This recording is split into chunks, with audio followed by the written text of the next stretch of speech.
স্বামীর সামনে খাবার দিয়ে স্ত্রী যদি একটি কাজ করতে পারে, ওই স্বামী স্ত্রীকে পাগলের মতো ভালোবাসবে। আমি হাদিস থেকে বলছি, হাদিসটি তাবরানী এবং সহিহুল জামের মধ্যে উল্লেখ করা হয়েছে।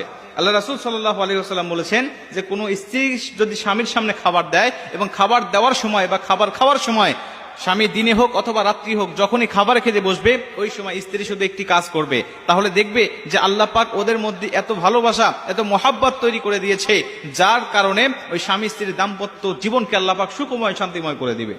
আজকে আমাদের অধিকাংশ সংসারগুলো অশান্তির বেড়াজাল এমন ভাবে ঘেরাও করে রেখেছে যেন শান্তির মুখ দেখতে পাচ্ছে না তারা।